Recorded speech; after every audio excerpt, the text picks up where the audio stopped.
Washington থেকে ইরানের জন্য আবারও কড়া বার্তা। ইরানকে কোণঠাসা করতে নতুন অর্থনৈতিক অস্ত্র হাতে তুলে নিলেন মার্কিন প্রেসিডেন্ট ডোনাল্ড ট্রাম্প। হুঁশিয়ারি দিয়ে বললেন, যে দেশ ইরানের সঙ্গে বাণিজ্যে জড়াবে তাকে যুক্তরাষ্ট্রের সঙ্গে করা প্রতিটি লেনদেনে গুনতে হবে 25% শুল্ক। খবর আল জাজিরার। সোমবার নিজের সামাজিক যোগাযোগ মাধ্যম ট্রুথ সোশ্যালে এই ঘোষণা দিয়ে নতুন করে বিশ্ব বাণিজ্যে কাঁপন তোলেন ট্রাম্প। সাফ জানিয়ে দেন, ইসলামিক রিপাবলিক অফ ইরানের সঙ্গে ব্যবসা করা যে কোনো দেশকে যুক্তরাষ্ট্রের সঙ্গে বাণিজ্য করতে গেলে 25% শুল্ক দিতে হবে। এই সিদ্ধান্ত তাৎক্ষণিকভাবে কার্যকর হবে এবং এটি চূড়ান্ত ও অপরিবর্তনীয়। তবে ইরানের সঙ্গে ব্যবসা বলতে ঠিক কী বোঝানো হচ্ছে সে বিষয়ে কোনো ব্যাখ্যা দেননি তিনি। তাতেই বাড়ে ধোঁয়াশা ও উৎকণ্ঠা। বিশ্লেষকদের মতে এটি শুধু অর্থনৈতিক সিদ্ধান্ত নয়, বরং একটি স্পষ্ট বার্তা। ইরানের পাশে দাঁড়ালে আমেরিকার বাজারে প্রবেশ আর সহজ থাকবে না।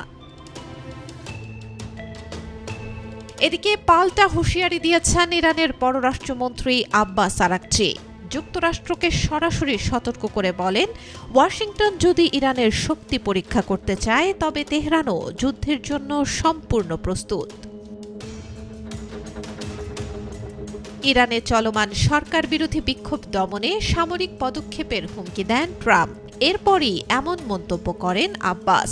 তার দাবি, চাপ বা হুমকিতে নতি স্বীকার করার দেশ ইরান নয়। গত বছর ইরান ইসরায়েলের 12 দিনের যুদ্ধের চেয়ে ইরানের সামরিক সক্ষমতা এখন অনেক বেশি।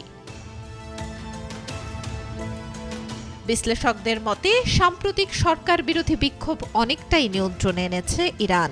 এখন আগের তুলনায় শক্ত অবস্থানে রয়েছে দেশটি। পরিস্থিতি সামাল দেওয়ার এই সক্ষমতা তেহরানকে নতুন করে আত্মবিশ্বাসী করে তুলেছে বলে মনে করছেন তারা।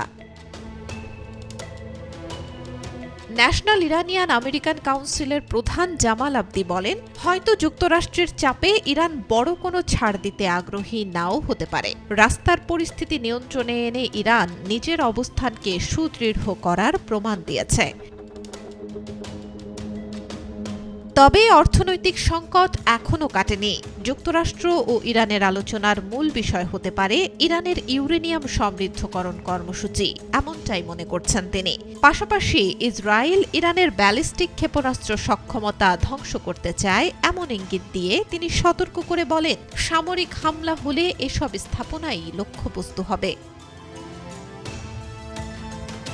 ইরান ও যুক্তরাষ্ট্রের মধ্যে চাপ, হুমকি ও আলোচনার সম্ভাবনা সবই চলছে সমান্তরালে। পরবর্তী পরিস্থিতি কোন দিকে যাবে তা এখনও স্পষ্ট করে বলা কঠিন। Desk report, B News 24।